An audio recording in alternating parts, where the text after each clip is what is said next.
안녕하세요. 정치를 쉽게 풉니다. 정치의 쉽단 이재명 대표에 대한 체포동의안 표결을 앞두고 있는 가운데 오늘 박영선 민주당 전 의원이 방송에 나와서 이런 발언을 했습니다. 이재명 대표가 공천권 포기 선언을 한다면 그건 신의 한 수가 될 것이다. 그러니까 이재명 대표가 공천권을 내려놓으면 다음 총선에서 민주당이 승리할 수 있다는 얘기인데 어떤 논리를 갖고 이런 소리를 했는지 살펴보겠습니다. 어쩌고저쩌고 길게 얘기를 했습니다. 결국은 국힘당은 대통령부터 당권 주겠다고 저 난리를 피우고 있다. 그런 가운데 민주당 대표가 당권을 내려놓는 모습을 보여주면 국힘당은 권력을 쥐려고 저 난리인데 민주당은 그걸 내려놓는구나. 감동을 받으면서 소위 중도층들이 굉장히 많은 성원을 보내줄 것이라는 겁니다. 자, 현재 윤석열은 무능과 무대책을 넘어서 애들 장난처럼 국정을 운영하고 있습니다. 난방비 대책 아꼈어. 자살률 높아.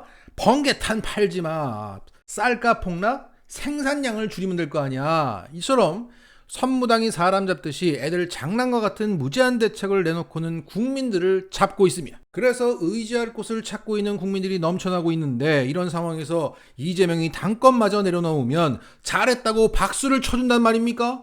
윤석열의 폭정에 밀려 이재명마저 민생을 포기하고 도망쳤다는 소리를 듣지 않겠습니까? 아무 말도 하지 않겠습니다. 라는 안철수와 같은 모지리가 되라는 소리 아닙니까? 누가 봐도 굴복하고 포기하고 도망치는 것을 두고 신의 한 수라고 훈수질을 하고 있는 박영선은 도대체 뭡니까?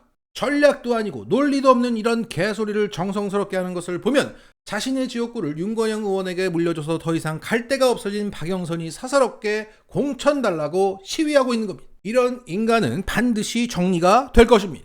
이런 박영선 유의 인간들이 분탕질을 내부에서 시도하고 있지만 이제 민주당은 이전과 달라졌다는 신호가 감지되고 있습니다.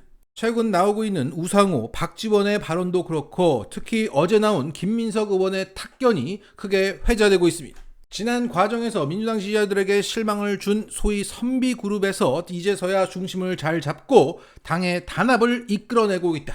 물론 성에 안 차는 내용도 들어 있지만 대체적으로 시민들의 생각과 일치를 이루고 있습니다. 여기에 이동영 작가의 최근 전언에 따르면 현재 민주당 내부에서 이재명 체포동의안에 찬성하는 의원은 없다고 해도 무방하다고 합니다. 자, 끝으로 큰 반향을 일으키고 있는 김민석 의원의 발언의 일부를 소개시켜두면서 마치겠습니다. 저는 검찰의 시간이 끝났다고 봅니다. 이제 법원의 시간, 민심의 시간, 그리고 근본적으로 정치의 시간이 왔다. 따박따박 우리 이재명 대표께서 재판에서 그냥 잘 대응하면 됩니다. 더 중요한 것은 비로소 검찰의 시간이 끝나고 이제 그동안 아무리 우리가 민생을 얘기해도 기승전 이재명으로 갔던 그 프레임이 끝난다는 것입니다.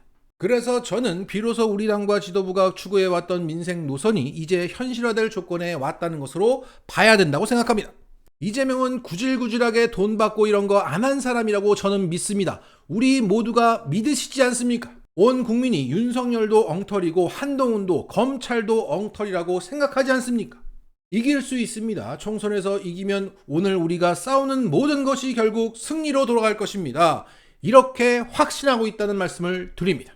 자, 이렇게 김민석조차도 이런 확신에 찬 발언을 하는 것은 최근 이재명 대표에 대한 검찰의 구속영장이 그만큼 허접했기 때문입니다.